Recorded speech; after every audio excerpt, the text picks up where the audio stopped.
ಹೇಮಾಡಪಂತ ವಿರಚಿತ ಶ್ರೀ ಸಾಯಿ ಸಚ್ಚರಿತೆ. ಶ್ರೀ ಸದ್ಗುರು ಸಾಯಿನಾಥಾಯ ನಮಃ. ಶ್ರೀ ಸಾಯಿ ಸಚ್ಚರಿತೆ 1ನೇ ಅಧ್ಯಾಯ. ವಂದನೆ. ಗೋಧಿ ಹಿಟ್ಟಿನ ಕತೆ, ಅದರ ತತ್ವ. ಪೂರ್ವ ಸಂಪ್ರದಾಯಕ್ಕೆ ಅನುಸಾರವಾಗಿ ಶ್ರೀ ಹೇಮಾಡಪಂತರು ಶ್ರೀ ಸಾಯಿ ಸಚ್ಚರಿತೆಯನ್ನು ಅನೇಕ ವಿಧವಾದ ವಂದನೆಗಳಿಂದ ಆರಂಭಿಸಿರುತ್ತಾರೆ. ಮೊದಲನೆಯದಾಗಿ ಶ್ರೀ ವಿನಾಯಕನಿಗೆ ವಂದನೆಗಳನ್ನು ಅರ್ಪಿಸುತ್ತಾ ಶ್ರೀ ಸಾಯಿ ಸಚ್ಚರಿತೆಯನ್ನು ತೊಡಗಿರುವ ಈ ಕಾರ್ಯಕ್ಕೆ ಯಾವುದೇ ವಿಘ್ನ ಬಾರದಿರಲೆಂದು ಪ್ರಾರ್ಥಿಸಿ ಶ್ರೀ ಸಾಯಿಬಾಬಾ ಅವರೇ ಗಣಪತಿ ಎಂದು ಹೇಳಿರುತ್ತಾರೆ.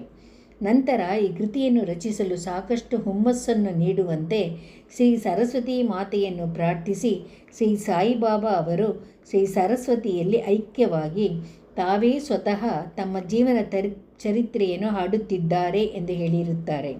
ಅನಂತರ ಸೃಷ್ಟಿ, ಸ್ಥಿತಿ ಮತ್ತು ಲಯಗಳಿಗೆ ಕಾರಣವಾಗಿರುವ ತ್ರಿಮೂರ್ತಿಗಳಿಗೆ ವಂದನೆಗಳನ್ನು ಅರ್ಪಿಸಿ ಶ್ರೀ ಸಾಯಿಬಾಬಾ ಅವರಲ್ಲಿ ಐಕ್ಯವಾಗಿ ಮತ್ತು ಸದ್ಗುರುವಾಗಿ ಸಂಸಾರ ಸಾಗರವನ್ನು ಸುಗಮವಾಗಿ ದಾಟಿಸಿರುತ್ತಾರೆ ಎಂದು ಹೇಳಿರುತ್ತಾರೆ. ಅನಂತರ ಅವರ ಕುಲದೇವರಾದ ನಾರಾಯಣ ಆದಿನಾಥರಿಗೆ ವಂದನೆಗಳನ್ನು ಅರ್ಪಿಸಿರುತ್ತಾರೆ. ಅನಂತರ ತಾವು ಜನಿಸಿದ ಗೋತ್ರದ ಮೂಲ ಪುರುಷರಾದ ಭಾರದ್ವಾಜ ಮುನಿಗಳಿಗೆ ಮತ್ತು ಯಾಜ್ಞವಲ್ಕ್ಯ, ಭೃಗು, ಪರಾಶರ, ನಾರದ, ವೇದವ್ಯಾಸ, ಸನಕ, ಸನಂದನ, ಸನತ್ಕುಮಾರ, ಶುಕ, ಶೌನಕ, ವಿಶ್ವಾಮಿತ್ರ, ವಾಲ್ಮೀಕಿ, ವಾಮದೇವ, ಜೈಮಿನಿ, ವೈಶಂಪಾಯನ, ನವಯೋಗೀಂದ್ರ ಮುಂತಾದ ಮಹರ್ಷಿಗಳಿಗೂ ಮತ್ತು ನವಯೋಗಿಗಳಾದ ನಿವೃತ್ತಿ, ಜ್ಞಾನದೇವ, ಮುಕ್ತಾಬಾಯಿ, ಜನಾರ್ದನ, ಏಕನಾಥ, ನಾಮದೇವ, ತುಕಾರಾಮ, ಕನ್ಹ, ನರಹರಿ ಮೊದಲಾದವರಿಗೂ ಸಹ ವಂದನೆ ಅರ್ಪಿಸುತ್ತಾರೆ. ಅನಂತರ ತಮ್ಮ ಅಜ್ಜ ಸದಾಶಿವರಾವ, ಪಿತಾಮಹ ರಘುನಾಥರಾವ, ತಮ್ಮನ್ನು ಬಾಲ್ಯದಲ್ಲಿಯೇ ಬಿಟ್ಟು ಅಗಲಿದ ಮಾತಾ ರತ್ನ, ತಮ್ಮನ್ನು ಸಾಕಿ ಸಲಹಿದ ಅತ್ತೆ ಮತ್ತು ತಮ್ಮ ಪ್ರೀತಿಯ ಅಗ್ರಜರಿಗೆ ವಂದನೆ ಅರ್ಪಿಸಿರುತ್ತಾರೆ. ವಾಚಕ ಮಹಾಶಯರಿಗೂ ಸಹ ವಂದನೆ ಅರ್ಪಿಸಿ ಈ ಕಾರ್ಯಕ್ಕೆ ಅವರು ನಿಶ್ಚಲವಾದ ಗಮನ ಕೊಡುವಂತೆ ಪ್ರಾರ್ಥಿಸಿರುತ್ತಾರೆ. ಕೊನೆಯದಾಗಿ ತಮ್ಮ ಏಕಮಾತ್ರ ರಕ್ಷಕರಾದ ಜಗವೆಂಬ ಮಾಯೆಯಿಂದ ವಿಮೋಚನೆ ಹೊಂದಿ ಬ್ರಹ್ಮಜ್ಞಾನವನ್ನು ಪಡೆಯಲು ಸಹಾಯಕರಾದ ಶ್ರೀ ದತ್ತಾತ್ರೇಯರ ಅವತಾರ ರೂಪಿಯಾದ ಶ್ರೀ ಸಾಯಿನಾಥರಿಗೆ ವಂದನೆ ಅರ್ಪಿಸಿದ್ದಾರೆ. ಹಾಗೆಯೇ ಪರಮಾತ್ಮನು ವಾಸವಾಗಿರುವ ಸಕಲ ಜೀವರಾಶಿಗಳಿಗೂ ಸಹ ವಂದಿಸಿದ್ದಾರೆ. ನಂತರ ಪರಾಶರ, ವ್ಯಾಸ, ಚಾಂಡಿಲ್ಯ ಮೊದಲಾದವರು ಹೇಳಿದ ಭಕ್ತಿಯ ವಿವಿಧ ರೀತಿಗಳನ್ನು ಸಂಕ್ಷಿಪ್ತವಾಗಿ ವರ್ಣಿಸಿ ಲೇಖಕರು ಈ ಮುಂದಿನ ಕಥೆಯನ್ನು ಹೇಳಿದ್ದಾರೆ. ಸುಮಾರು 1910 ನಂತರ ಒಂದು ದಿನ ಪ್ರಾತಃ ಕಾಲ ಶ್ರೀ ಸಾಯಿಬಾಬಾ ಅವರ ದರ್ಶನ ಭಾಗ್ಯವನ್ನು ಪಡೆಯಲು ಶಿರ್ಡಿಯಲ್ಲಿಯ ಮಸೀದಿಗೆ ಹೋದನು. ಆ ದಿನ ಈ ಕೆಳಕಂಡ ಅದ್ಭುತವಾದ ಚಮತ್ಕಾರವನ್ನು ಕಂಡು ದಿಗ್ಭ್ರಾಂತನಾದೆನು.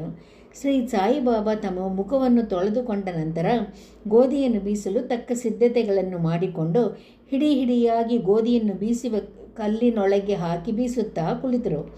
ಇವರು ಭಿಕ್ಷೆ ಬೇಡಿ ಜೀವಿಸುವವರು, ಹೀಗೇಕೆ ಗೋಧಿಯನ್ನು ಬೀಸಿ ಹಿಟ್ಟು ಕೂಡಿ ಹಾಕುತ್ತಿದ್ದಾರೆ ಎಂಬ ಭಾವನೆ ನನ್ನಲ್ಲಿ ಮೂಡಿತು. ಅಲ್ಲಿ ನೆರೆದಿದ್ದ ಅನೇಕರಲ್ಲಿಯೂ ಸಹ ಈ ಭಾವನೆ ಇತ್ತು. ಆದರೂ ಬಾಬಾ ಅವರನ್ನು ಕೇಳುವ ಧೈರ್ಯ ಯಾರಿಗೂ ಇರಲಿಲ್ಲ. ನಂತರ 4 ಜನ ಮಹಿಳೆಯರು ಧೈರ್ಯದಿಂದ ಮುಂದೆ ಹೋಗಿ ಅವರನ್ನು ಎಬ್ಬಿಸಿ ಅವರ ಲೀಲೆಗಳನ್ನು ಹಾಡುತ್ತಾ ತಾವೇ ಬೀಸಲು ಕುಳಿತರು. ಮೊದಲು ಬಾಬಾ ಕೋಪಗೊಂಡರು. ನಂತರ ಅವರ ಪ್ರೀತಿ, ಭಕ್ತಿ, ವಾತ್ಸಲ್ಯಗಳಿಗೆ ಮನಸೋತು ಮುಗುಳು ನಗೆ ಬೀರುತ್ತಾ ಕುಳಿತರು. ಅವರು ಬೀಸುತ್ತಾ ಬಾಬಾ ಅವರಿಗೆ ಮನೆಯಾಗಲಿ, ಮಠವಾಗಲಿ, ಆಸ್ತಿಪಾಸ್ತಿಗಳಾಗಲಿ, ಮಕ್ಕಳು ಮರಿಗಳಾಗಲಿ ಇಲ್ಲ, ಜೋಪಾನ ಮಾಡಲು ಸಹ ಯಾರೂ ಇಲ್ಲ, ಭಿಕ್ಷಾಟನೆಯಿಂದ ಕಾಲು ನೂಕುತ್ತಿದ್ದಾರೆ, ರೊಟ್ಟಿ ಮಾಡಲು ಹಿಟ್ಟು ಬೇಕಾಗಿಲ್ಲ, ಇವರಿಗೇಕೆ ಇಷ್ಟೊಂದು ಹಿಟ್ಟು?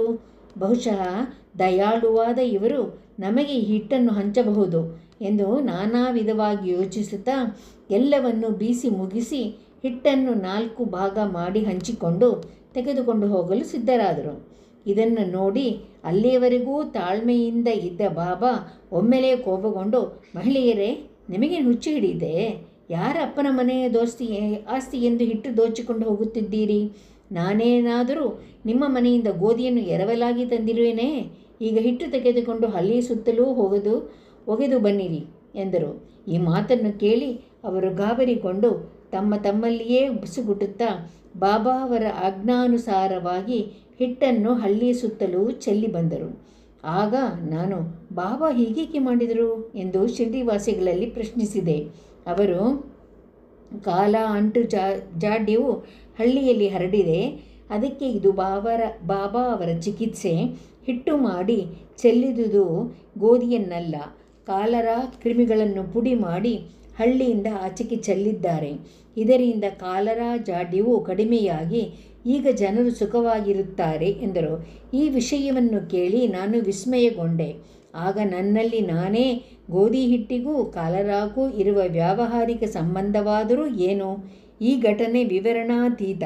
ನಾನು ಬಾಬಾ ಅವರ ಲೀಲೆಗಳ ಬಗ್ಗೆ ಬರೆಯಲೇಬೇಕು ಎಂದು, ಅವರ ಮಧುರ ಲೀಲೆಗಳನ್ನು ಮನದಣಿಯುವಂತೆ ಹಾಡಲೇಬೇಕು ಎಂದು ಯೋಚಿಸಿದಾಗ ನನ್ನ ಹೃದಯದಲ್ಲಿ ಸಂತೋಷ ತುಂಬಿ ತುಳುಕಾಡಲು ಪ್ರಾರಂಭವಾಯಿತು. ಈ ರೀತಿ ಸಾಯಿ ಸಚ್ಚರಿತೆ ಬರೆಯಲು ನನಗೆ ಸ್ಫೂರ್ತಿ ಬಂದಿತು. ಬಾಬಾ ಅವರ ಕೃಪಾದೃಷ್ಟಿ ಮತ್ತು ಆಶೀರ್ವಾದದ ಫಲದಿಂದ ಈ ಕೆಲಸ ಯಶಸ್ವಿಯಾಗಿ ಮುಗಿಯಿತು ಎಂಬುದನ್ನು ನಾವು ಬಲ್ಲೆವು. ಬೀಸುವುದರ ತತ್ವ. ಈ ಮೇಲ್ಕಂಡ ಘಟನೆಗೆ ಶಿರ್ಡಿ ನಿವಾಸಿಗಳು ಕೊಟ್ಟ ಅರ್ಥವಲ್ಲದೆ ಈ ಮಹೋನ್ನತ ತತ್ವದರ್ಶನವೂ ಅದರ ಮತ್ತೊಂದು ಅರ್ಥವಾಗಿದೆ. ಸಾಯಿಬಾಬಾ ಶಿರ್ಡಿಯಲ್ಲಿ ಸುಮಾರು 60 ವರ್ಷಗಳ ಕಾಲ ವಾಸಿಸಿದ್ದರು. ಈ ಕಾಲದಲ್ಲಿ ಅವರು ಈ ಥರದ ಬೀಸುವಿಕೆಯ ಕಾರ್ಯಕ್ರಮವನ್ನು ಪ್ರತಿದಿನವೂ ಮಾಡುತ್ತಿದ್ದರು. ಅವರು ಬೀಸುತ್ತಿದ್ದುದು ಬರೀ ಗೋಧಿಯನ್ನಲ್ಲ, ಅಸಂಖ್ಯಾತ ಭಕ್ತರ ಪಾಪಗಳನ್ನು ಮತ್ತು ಅವರ ಮಾನಸಿಕ ಹಾಗೂ ದೈಹಿಕ ಜಿಗುಪ್ಸೆಗಳನ್ನು. ಕಾರಣ, ಈ ಬೀಸುವ ಕಲ್ಲುಗಳು ಕರ್ಮ ಮತ್ತು ಭಕ್ತಿಯನ್ನು ಸೂಚಿಸುತ್ತದೆ. ಮೇಲಿನ ಕಲ್ಲು ಕರ್ಮವನ್ನು, ಕೆಳಗಿನ ಕಲ್ಲು ಭಕ್ತಿಯನ್ನು ಸೂಚಿಸುತ್ತದೆ. ಬೀಸುವ ಕಲ್ಲಿನ ಹಿಡಿಯೇ ಜ್ಞಾನ. ನಮ್ಮನ್ನು ನಾವು ಸಂಪೂರ್ಣವಾಗಿ ಅರಿತುಕೊಳ್ಳಬೇಕಾದರೆ ನಮ್ಮಲ್ಲಿರುವ ಪಾಪ, ಅಸೂಯೆ, ಆಶೆ ಮತ್ತು ಸತ್ವ, ರಜಸ್ಸು, ತಮೋ ಗುಣಗಳನ್ನು, ಅಹಂಕಾರವನ್ನು ಬೀಸುವುದರಿಂದ ಹೊರದೂಡಬೇಕು. ಆಗ ನಮಗೆ ಅರಿವು ಉಂಟಾಗುವುದು ಎಂಬುದೇ ಬಾಬಾ ಅವರ ಸ್ಪಷ್ಟವಾದ ಸಂದೇಶ. ಬೀಸುವ ಕಲ್ಲಿನಲ್ಲಿ ಸಿಕ್ಕ ಕಾಳುಗಳಂತೆ ಈ ಭವಚಕ್ರದಲ್ಲಿ ಸಿಕ್ಕು ನಾನು ವೇದನೆಯನ್ನು ಅನುಭವಿಸಬೇಕಾದುದರಿಂದ ನಾನು ಅಳತೊಡಗಿದ್ದೇನೆ ಎಂದು ಒಮ್ಮೆ ಕಬೀರರು ಕಾಳು ಬೀಸುತ್ತಿದ್ದ ಒಬ್ಬ ಮಹಿಳೆಯನ್ನು ನೋಡಿ ತಮ್ಮ ಗುರುಗಳಾದ ನಿಪತಿರಂಜನರಿಗೆ ಹೇಳಿದರು. ಆಗ ನಿಪತಿರಂಜನರು, ಅಂಜಬೇಡ, ನಾನು ಹಿಡಿದಂತೆ ನೀನೂ ಸಹ ಈ ಚಕ್ರಕ್ಕೆ ಇರುವ ಜ್ಞಾನವೆಂಬ ಮೇಟಿಯನ್ನು ಭದ್ರವಾಗಿ ಹಿಡಿದುಕೋ.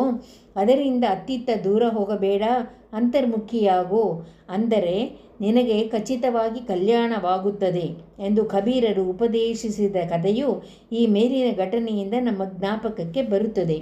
ಶ್ರೀ ಸಾಯಿ ಪ್ರಣಾಮ. 1ನೇ ಅಧ್ಯಾಯ ಮುಕ್ತಾಯ.